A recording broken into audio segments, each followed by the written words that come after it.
Thank you very much, David. I'm speaking from Australia, Melbourne. Thank you very much for allowing me to speak on the subject of the Singapore Mediation Convention. I think it's appropriate that speaking from Australia because the World Congress actually started in Australia in 1993, the brainchild of a couple of visionary lawyers, Rod Burr from South Australia and the late Stuart Fowler from New South Wales. In presenting my paper from Melbourne, I acknowledge the traditional owners and custodians of the land on which I speak, the peoples of the Kulin Nation, and I pay my respects to their elders, past and present. Now, when I first read that a Singapore Mediation Convention was going to be signed sometime in 2019, it struck me as serendipitous that the Singapore World Congress signing was going to be Singapore World Mediation, rather, was going to be signed the next year, in 2019. The next year there was going to be the Singapore World Congress in July of 2020. Of course, it's been postponed till now, but it struck me as very conveniently timed so that we could, at this Congress, discuss the Singapore Mediation Convention. A certain well-known dame, Melbourne's famous dame, most favourite dame, Dame Edna Everage, might say, it's a spooky coincidence, possums. So I had a look at this, and delving further, I learned that the Convention on Mediation was an idea from the United Nations, resulting from a proposal from the Obama administration, and later enthusiastically endorsed by the Trump administration. Even better, it was foreshadowed that countries that would be signing this mediation convention in Singapore would include China and the United States. And I thought, if Obama and Trump and the United States and China can agree on this thing, it must be pretty good. So let's have a look under the bonnet, or as they would say in the United States, under the hood, and kick the tires of this convention and see whether it drives, whether it runs. If you're skeptical at the end of our presentation, suggest you ask yourself, what would be the view of the child on family mediation? Would children prefer their parents to litigate or mediate? So where do we start?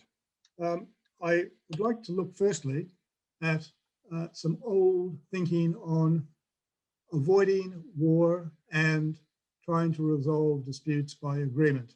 And I've quoted a very broad range of philosophers there, from Sun Tzu in the 5th century BC in China through to Dr. Strangelove, a very satirical movie, but perhaps the best thought on that page is the one from Abraham Lincoln: discourage litigation. Persuade your neighbors to compromise whenever you can. As a peacemaker, the lawyer has a superior opportunity of being a good man, or a good person, I suppose you would say today. Okay, so it's a good idea to agree and not to go to war. But how do you do it? If you can't reach agreement, what do you do then?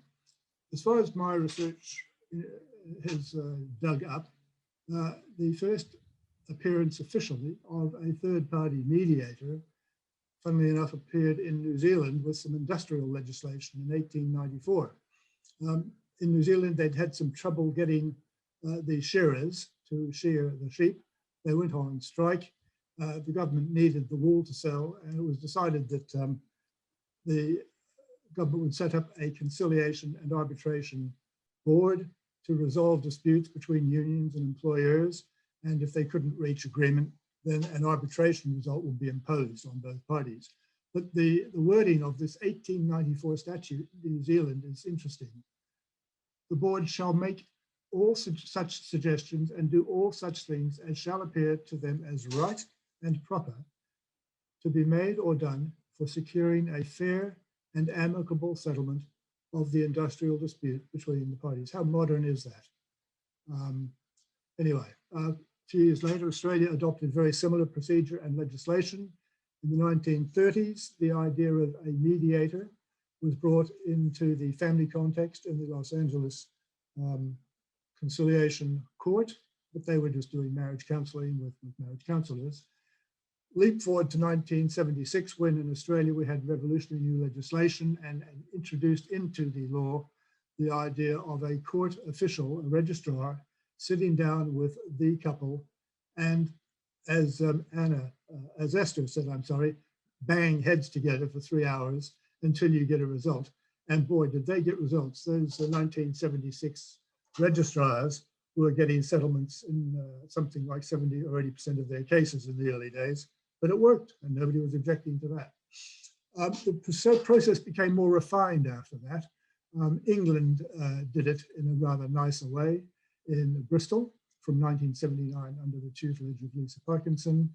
Then we, in England and Wales, established the Solicitors Family Law Association, an organisation of solicitors who agreed to work in a cooperative and non-confrontational way for the benefit of their clients, which, according to people around the world, was a revolutionary concept. The Americans didn't like it at all. And in Australia, when we looked at what the English were doing, we thought that they were mad. The lawyers could never behave like that. Well, now they do in Australia as well. The Family Mediators Association, the European Union then established the Mediation Directive. And the Mediation Board was set up in Australia in 2008. In 2010, England and Wales brought in conciliation procedures officially within the court, both for financial and children matters. In 2012, The Hague introduced Good Practice Guide in relation to child abduction mediation. So you can see the process of going from a rather hard-nosed conciliation and then arbitration in the industrial sphere through to genuine efforts to try and get people to reach agreement, not just bang heads together. Then we come to the United Nations Convention signed in Singapore and entered into force last September 2020 with, I think, now 46 signatories, but only, I think, about 4 or 5 ratified. And then in Australia, just last year, the court established a dispute resolution conference procedure, which, funnily enough, sounds very much like the old Regulation 96 conferences from 1976, except that they're kind of nicer. Anyway, that's a history. So what is this family mediation now? And who are the family mediators? As you will have heard from previous speakers, there's a wide range of different skills and professions involved. When in the 1970s, the Anglo-American leader of family mediation, John Haynes, began to adapt his industrial conciliation experience into the family arena. People said he was unethical. People said he was not qualified. The fact that he was very good at what he was doing and became a trainer of half the mediators in the world at that time didn't seem to matter. But he made it work and he got it done, and he established procedures which are now accepted as routine and very orthodox. I've made a list there of the criticisms that were made of the early mediators, and the problem of acceptance of mediation was particularly difficult for lawyers because our fellow lawyers outside the family arena, and even some of them within the family area, were saying it's unethical. You cannot, as a lawyer, be a mediator.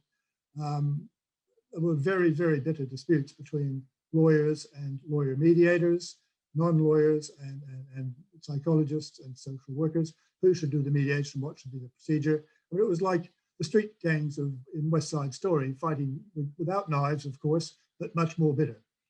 It was a battle. Anyway, we got there. After 50 years now, there's a very wide acceptance of the idea of family mediation.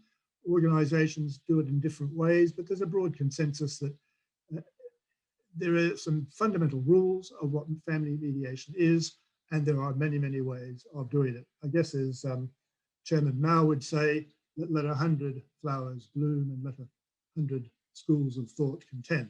It all seems to work, whether it's facilitative, evaluative, therapeutic, transformative, hybrid, or whatever you want to call it.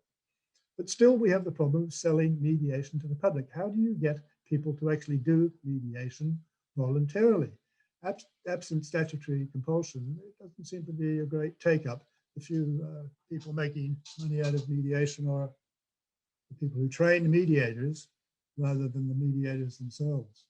So does the Singapore Convention point the way towards some nirvana where everyone will be doing mediation instead of litigation? Let's have a very quick look at what it says.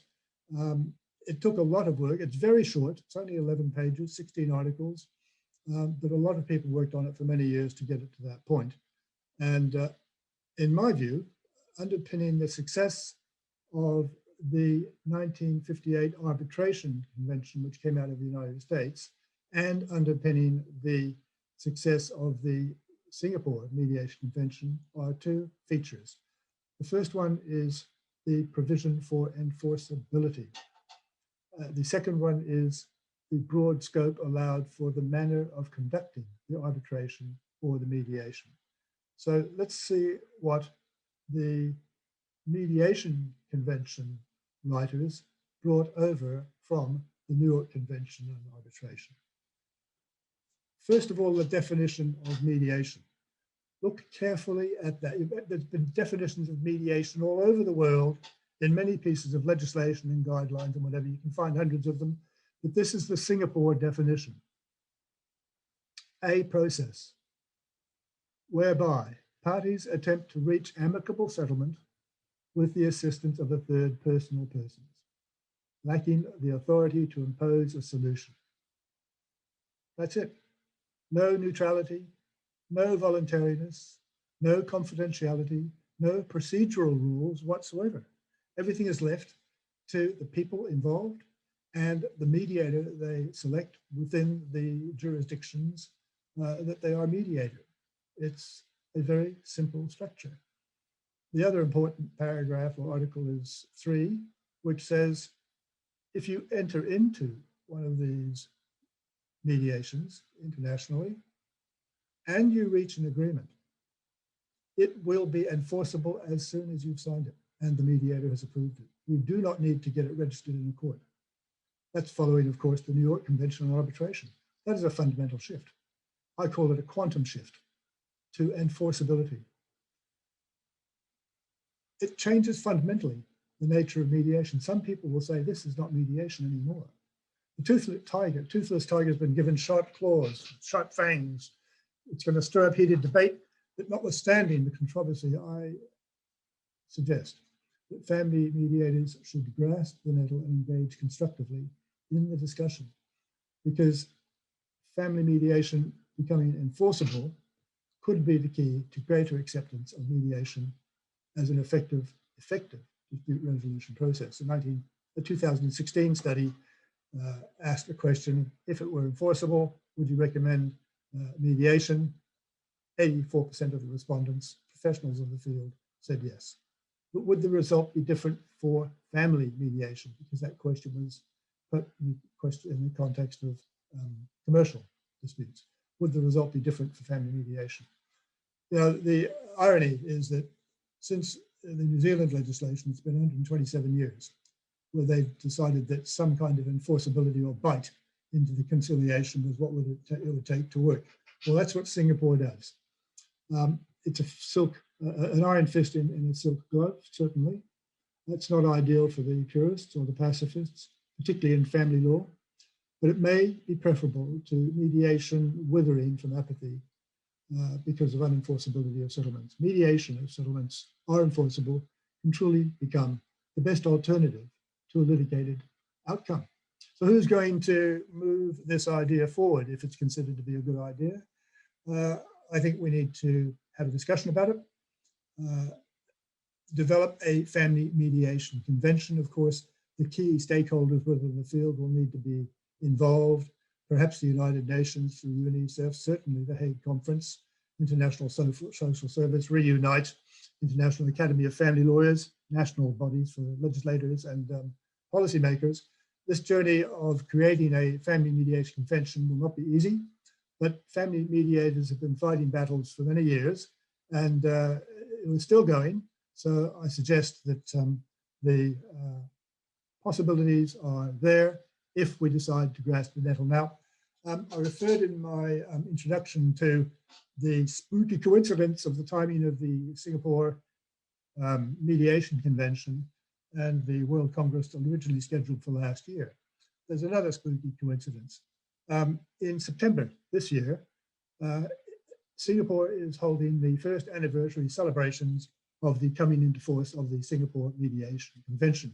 They're having a Singapore Mediation Convention week in Singapore from the 6th to the 10th of September.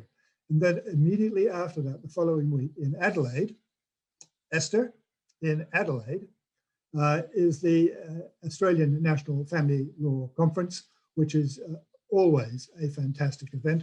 And I would suggest that everyone should gather together in Singapore and then immediately get on the plane and fly to Adelaide, if they can, and join in these discussions and suggest that we can talk further about the idea of a family mediation convention. Thank you very much.